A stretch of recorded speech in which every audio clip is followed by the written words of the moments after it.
Hello दोस्तों, तो चलिए फिर से लेकर के आ गए हम लोग लिमिट, कंटिन्यूटी एंड डेरिवेटिव का पार्ट 4। इससे पहले जा चुका है आपका क्लास पार्ट 1, पार्ट 2 और पार्ट 3।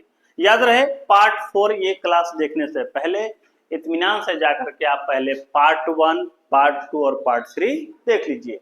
अगर वहां से देख करके आते हैं तो फिर यहाँ समझने में मजा आएगा। ठीक है दोस्तों, तो चलिए देखते हैं कुछ और नए कॉन्सेप्ट हम लोग देखते हैं। अभी तक हम लोगों ने कुछ मेथड ऑफ सॉल्विंग लिमिट देख रहे थे। इससे पहले बहुत सारे चीजें समझ चुके थे, क्या है लिमिट, क्या है x-2 का मीनिंग क्या होता है, लिमिट ऑफ पॉइंट क्या होता है, LHL RHL लिमिट, सारे चीजों को हम लोग समझ चुके थे और मेथड ऑफ सॉल्विंग पर हम लोग बात कर रहे थे। देखिए क्या पढ़ चुके थे अभी तक हम लोग, देखे डायरेक्ट सब्स्टिट्यूशन मेथड देख चुके थे। कोई ऐसा लिमिट होता था जो इंडिटरमिनेंट फॉर्म में नहीं आकर के अगर डायरेक्ट कोई फाइनाइट नंबर आता था तो डायरेक्ट सब्स्टिट्यूशन मेथड अपनाने में कोई दिक्कत नहीं होता था। हालांकि ये चीज हम लोग पढ़ चुके हैं। साथ ही साथ उसके बाद हम लोग पढ़ चुके हैं फैक्टराइजेशन मेथड। ठीक है, ये भी क्लियर हो चुका है। रैशनलाइज्ड मेथड ये भी हम लोग क्लियर कर चुके हैं। और साथ ही साथ नेक्स्ट क्लास में हम लोगों ने ये भी पढ़ा था ट्रिग्नोमेट्रिक्स लिमिट। ठीक है ना। आज जो बात करने वाले हैं वो बात करेंगे एक्सपोनेंशियल एंड लॉगरिथमिक लिमिट, है ना। कुछ एक्सपोनेंशियल फॉर्म होंगे और लॉगरिथमिक लिमिट होंगे, उनके लिए कुछ स्पेशल आपके फॉर्मूले जो आप देख पा रहे होंगे स्क्रीन पे, कुछ इस तरह से है। लिमिट x → अगर ये देखिए x to the power x हो, यहाँ जो फॉर्म हो वो कांस्टेंट हो, इसका पावर वेरिएबल यानी कि x हो, जिससे लिमिट है -1/x, तो वहां पर डायरेक्ट लिखते हैं हम लोग log a। फॉर्मूला है, इसका इस्तेमाल हम लोग क्वेश्चन बनाने में करेंगे। साथ ही log a बेस के साथ, यानी कि e लिख भी सकते हैं, नहीं भी सकते, नहीं लिख रहे हैं तो समझ जाइए चल बगल में log a है तो यहाँ पर हाइड है e। ठीक है, कुछ नहीं दिया हुआ है तो बेस e मान के चलना है। ठीक है, साथ ही लिमिट x → 0 अगर हो, एक्सपोनेंशियल फॉर्म हो e का पावर x -1/x, याद रहे ये x वही होना चाहिए जो यहाँ टर्म है वही यहाँ टर्म होना चाहिए। ठीक है, जैसे समझिए जो यहाँ टर्म है वही यहाँ टर्म होना चाहिए, तभी जाकर के log a होगा। उसी तरीका से जो टर्म यहाँ है x देख रहे हैं वेरिएबल, वही यहाँ होना चाहिए। अगर यहाँ 2x है, यहाँ x है, तब कभी भी 1 नहीं लिखेंगे। क्लियर है। और हर हाल में x → 0 होना चाहिए, मतलब x का वैल्यू किसकी ओर बढ़ना चाहिए, 0 की ओर, तो हम लोग आराम से लिख सकते हैं।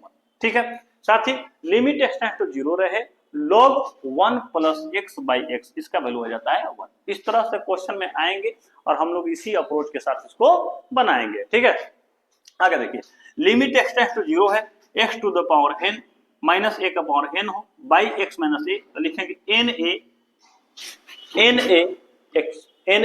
To the power n - 1। इसके लिए थोड़ा सा लॉजिक समझिए। अगर पावर को ढक दे रहे हैं, ऊपर वाला टर्म और नीचे वाला टर्म क्या होना चाहिए, सेम हो जाना चाहिए। क्या हो जाना चाहिए, सेम हो जाना चाहिए। आराम से ये फॉर्मूला अप्लाई हम लोग कर सकते हैं। साथ ही साथ यहाँ जो टर्म हो वो यहाँ टर्म होना चाहिए, यहाँ जो टर्म है वही टर्म यहाँ होना चाहिए। साथ ही साथ दोनों का पावर इक्वल होना चाहिए और हम लोग कह सकते हैं कि लिमिट x → क्या होना चाहिए, 0। चलिए इस पर एक एग्जांपल देख लें हम लोग, है ना। आइए तो बंधुओं, सपोज करिए अगर मैंने क्वेश्चन ले लिया लिमिट x → 0 और यहां पर कर दिए x का पावर 4, ठीक है जी, और यहां 2 का पावर 4 बाई x - 2। आप देख पा रहे होंगे दोनों का पावर भी सेम है। देखिए यहाँ n बिल्कुल, यहाँ 4 है, यहाँ 4 है। अगर पावर को ढक दे रहे हैं तो ऊपर वाला टर्म, नोमिनेटर का टर्म और डिनोमिनेटर का टर्म बिल्कुल इक्वल हो जा रहा है।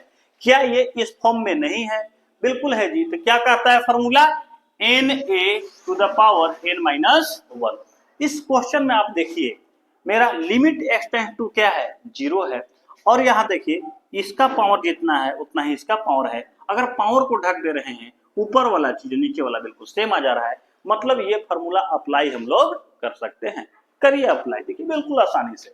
कहता है na, आज देखिए n क्या है मेरा, n यहाँ देखिए n क्या पावर को ही नहीं बोलते थे, पावर कितना है, मतलब 4 है। कहता है 4 a क्या होगा, ये वाला टर्म a होता है, यानी कि 2 to the power n minus, इसका पावर कितना हो जाएगा, 4 - 1। देखिए 4 और 2 का पावर कितना हो जाएगा, 4 - 1 यानी कि 3। अब आप ही लोग बताइए 2 का पावर 3 को कितना लिख सकते हैं, 2 × 2 = 4 और 4 × 2 = 8, यानी कि कितना हो जाएगा, 8। 8 4 जा 32 आंसर। इस तरह से इसमें से कोई भी फॉर्म ऐसा आएगा तो हम लोग आसानी से अप्लाई कर सकते हैं। चलिए एक इसका भी देख लीजिए। देखिए तो भाई, देखिए लिमिट x टेंड टू 0, यदि e का पावर 4x है -1 बाई x। अब देखिए जरा, यहां 4x है, यहां क्या है, x है। हमने कहा था ये वाला टर्म और ये वाला टर्म क्या होना चाहिए, सेम होना चाहिए। क्या यहाँ पर सेम है, जी नहीं, सेम नहीं है। तो हम लोग सेम करेंगे, क्या करेंगे, सेम करेंगे। सेम कर दिए, 4 से मल्टीप्लाई कर दिए। अब देखिए भाई, ये वाला टर्म इसका वैल्यू कितना हो गया, हटा देते हैं।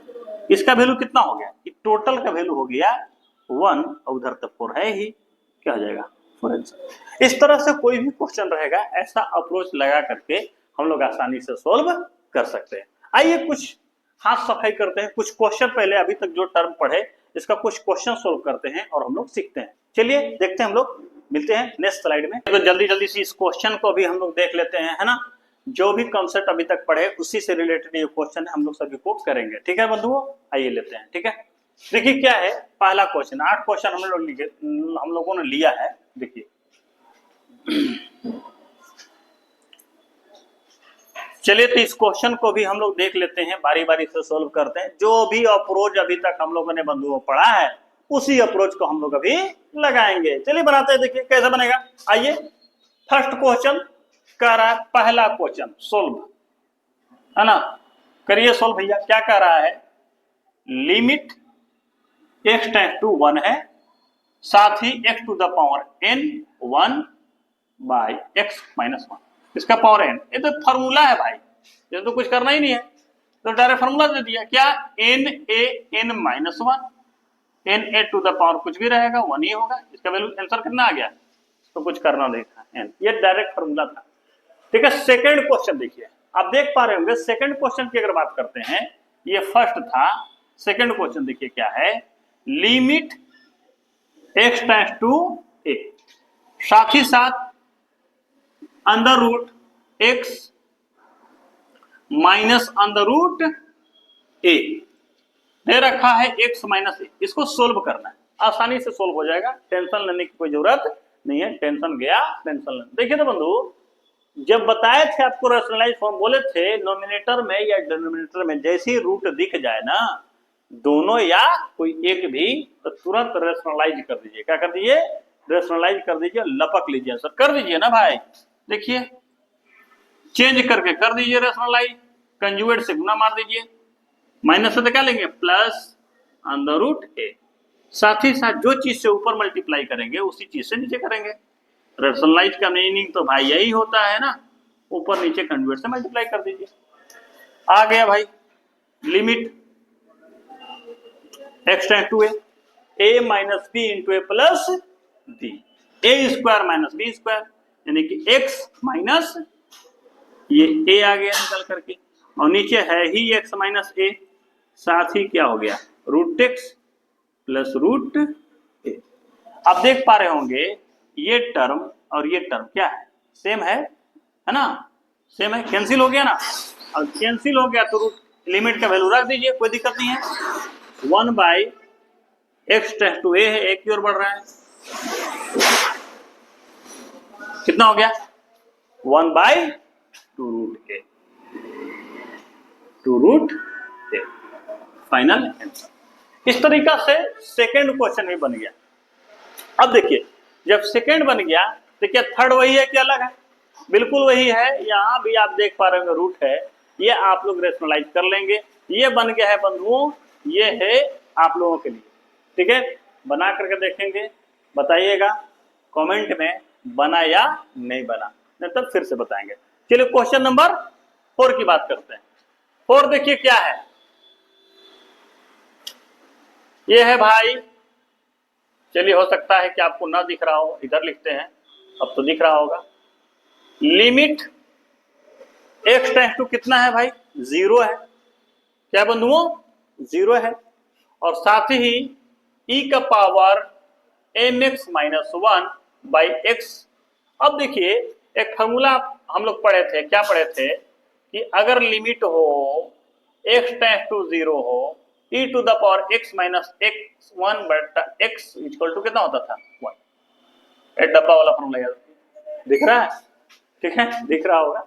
चलिए यही वाला अप्रोच वहां, लेकिन याद देखिए यहाँ और यहाँ वाला बिल्कुल सेम होना चाहिए। क्या सेम है? नहीं है। तो सेम नहीं है ना, तो सेम किया जाएगा। Limit tends to 0 e to the power mx minus 1 तो होगा ही, मल्टीप्लाई कर दीजिए m से, और इसको मेंटेनेंस के लिए मल्टीप्लाई कर दीजिए m से। जब नीचे किए तो ऊपर भी करना पड़ेगा।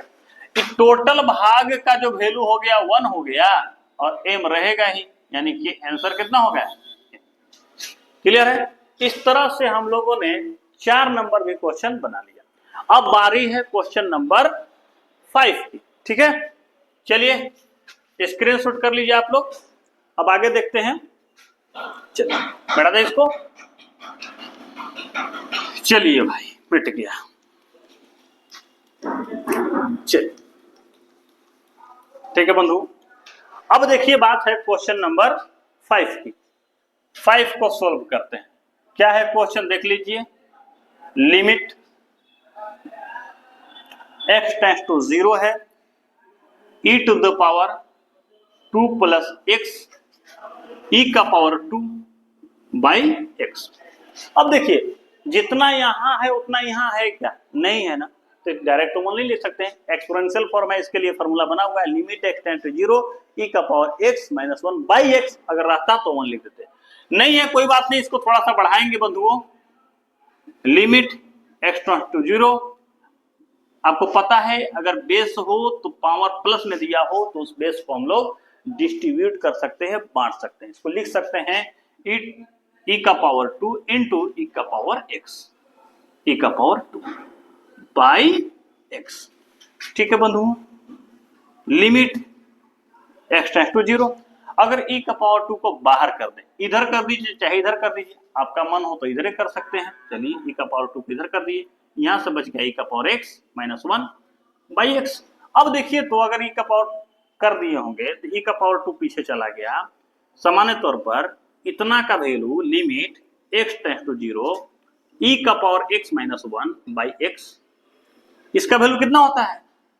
इसका वैल्यू 1 होता है। तो e का पावर 2 इंटू 1 क्या आ जाएगा आंसर? e का पावर 2।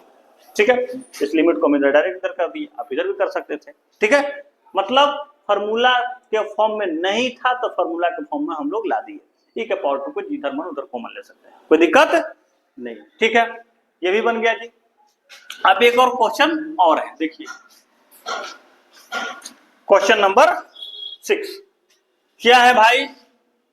6 नंबर क्वेश्चन कह रहा है limit x tends to, limit x tends to दे रखा है, x टेंड्स टू 0 है और sin 4x बाई 6x। कितना है बंधुओं? 6x। ट्रिगोनोमेट्री फंक्शन वाला फॉर्मूला हम लोग पढ़े थे साइन का, साइन थीटा बटे theta, sine x by x, और लिमिट x टेंड्स टू 0 हो तो उसका वैल्यू हो जाता है 1। पिछले क्लास में ही हम लोग पढ़ चुके हैं। लेकिन यहां पर देखिए क्या साइन का जो थीटा है यानी एंगल है उतना ही यहाँ है? ये नहीं, वहां तो 4x है लेकिन यह क्या है? 6x है। इसको हम लोग उस फॉर्म में करेंगे। साइन 4x कर दीजिए 4x, मल्टीप्लाई कर दीजिए कितना से? 4x से। अब रही बात की सर तो 6x कहां गया? लिखिए ना भाई 6x को, कोई दिक्कत है क्या? कोई दिक्कत नहीं है। अब इतना का वैल्यू कितना भाई? x से x कट गया, 2 1 जा 2, 2 3 जा 6, और इतना का वैल्यू 1 यानी कि 1 इंटू 2/3, 2/3 आंसर। ठीक है, इस तरह से जितना भी आप कॉन्सेप्ट पढ़ चुके हैं उसी अप्रोच को अपनाएंगे और आंसर तक पहुंचेंगे। कोई दुविधा की बात नहीं है। इस तरह से 6 नंबर भी क्वेश्चन हम लोग का कंप्लीट हो गया, 5 नंबर भी कंप्लीट हो गया। अब बारी है 7 नंबर क्वेश्चन की। ठीक है, स्क्रीनशॉट आप लोग कर लेंगे, मिटाने जा रहे हैं। ठीक है, कर लीजिए। चलिए मिटाते हैं। अब देखिए आगे समझिए बंधु, कुछ थोड़ा सा प्रैक्टिस कर ले रहे हैं हम लोग। जितना भी कॉन्सेप्ट अभी पढ़े हैं ना, अब प्रैक्टिस कर लेने के बाद मजा आता है, ताकि जो पढ़े हैं उसका यूज भी हो, क्योंकि यूज करने से ही कोई चीज याद रहता है। ठीक है ना। चलिए अब आ गई बारी क्वेश्चन नंबर 7 की। देख लीजिए क्या कहता है, लिमिट x टेंड्स टू 0, ये दे रखा है 10 alpha x by 10 beta x। याद रहे, इसी तरह से 11th में क्वेश्चन रहता है, इसी तरह से पूछा जाता है। अंतर यह है कि वो ऑब्जेक्टिव फॉर्म में होगा, तब बना के ही तो आंसर मारना होगा। हालांकि लास्ट में हम लोग ऑब्जेक्टिव फॉर्म में भी क्वेश्चन लाएंगे, बिल्कुल ठीक है। देखिए क्या है जी, आपको पता है कि लिमिट ऊपर नीचे है ना, नोमिनेटर में भी बढ़ता है, डिनोमिनेटर में भी बढ़ता है, प्लस में भी बढ़ता है, माइनस में भी बढ़ता है, मल्टीप्लाई में बढ़ता है, डिस्ट्रीब्यूटर का लॉ का पालन करता है। यहां पर देखिए इसके लिए क्या करेंगे, चलिए सभी के लिए है। अब थोड़ा सा देखिए, तो अगर हम लोग लिमिट करें, लिमिट x टेंड्स टू 0, कुछ सेटिंग करिए 10 अल्फा x, ये 10 अल्फा x है। अगर ऊपर में जितना होता है tan थीटा बटे थीटा 1 पढ़े थे आप, अल्फा x से अगर मल्टीप्लाई कर दें, ठीक है, तो इसके लिए हम लोग को क्या चाहिए, अल्फा x चाहिए कि नहीं चाहिए, चाहिए ना भाई। चलिए अब बीटा वाला के लिए काम करिए, तो 10 beta x by beta x, इसके लिए अगर मल्टीप्लाई कर दें, इसका मेंटेनेंस के लिए कितना, बीटा x। कोई समस्या ना, कोई समस्या नहीं। अब देखिए ये लिमिट भाई साहब इस सभी के लिए, याद रखिएगा, ये इसके लिए भी है और इसके लिए भी है। इतना का वैल्यू 1, इतना का वैल्यू 1, x x कट गया, यानी कि अल्फा बाई बीटा। क्या हो गया, अल्फा बाई बीटा। इस तरह से क्वेश्चन नंबर 7 भी सोल्व हो गया, ठीक है ना। चलिए अब बात करते हैं, एक और क्वेश्चन को देख लेते हैं, और क्वेश्चन नंबर 8, बस कहानी खत्म। देख लीजिए इसको भी कैसे सोल्व करेंगे बंधु। चलिए क्या कहता है क्वेश्चन नंबर 8, कह रहा है limit x tends to 0, a to the power x, b का पावर x बाई x। हम लोग पढ़े थे limit x tends to 0, a to the power x minus 1 by x रहे तो log a होता है। लेकिन अभी देख पा रहे हैं को यहाँ पर 1 रहता तब ना ऐसा काम करते, तो ऐसा तो है नहीं, तो उस फॉर्म में करेंगे डबल सेटिंग। देखिए तो लिमिट x टेंड्स टू 0, इसको हम लोग लिख सकते हैं का a to the power minus 1 into dx minus 1 by x। बताइए जरा ऐसा किया जा सकता है कि नहीं, पहले बताइए। क्या हम लोग 1 को ऐड करके 1 को सब्ट्रैक्ट नहीं कर सकते, 1 को जोड़ 1 घटा नहीं सकते, घटा सकते हैं। देखिए ये माइनस जब जाएगा इस पे तो माइनस भी x हो जाएगा, अब माइनस माइनस प्लस 1, यानी काम खत्म हो जाएगा। इसको थोड़ा सा बांट दीजिए, जब इसको बांटिएगा बंधुओं तो होगा क्या, समझिएगा थोड़ा सा। लिमिट दोनों पे जाएगा, लिमिट इधर से लिमिट बांटते चलिए उधर तो आ जाएगा, ये x माइनस 1 बाई x, ये किसके लिए हो गया। अब लिमिट इस पर बांटिए, limit x tends to 0, b to the power x by x, ठीक है। अब देखिए आ गया पुरानी बात, इतना का वैल्यू log a, अब इतना का वैल्यू log b। अब इसको ऐसे भी लिख सकते हैं log a minus log b बराबर होता है log a by b, answer, ठीक है। इस तरह से हम लोगों ने जो कॉन्सेप्ट पढ़े थे उस कॉन्सेप्ट के बेस पे हम लोगों ने कुछ क्वेश्चन को सोल्व किया, समझ में आ रहा, ठीक है। इसी तरह से सोल्व करते रहेंगे और भी नए कॉन्सेप्ट लेकर के आएंगे। वीडियो ज्यादा लंबा ना हो इसलिए आज के लिए इतना ही। नेक्स्ट वीडियो में एक और नए कॉन्सेप्ट के साथ मिलेंगे, देखते रहिए, सभी को दिखाइए, खूब से खूब रिवाइज कीजिए, प्रैक्टिस कीजिए और मजा ले लेकर के पढ़िए। ठीक है दोस्तों, थैंक यू।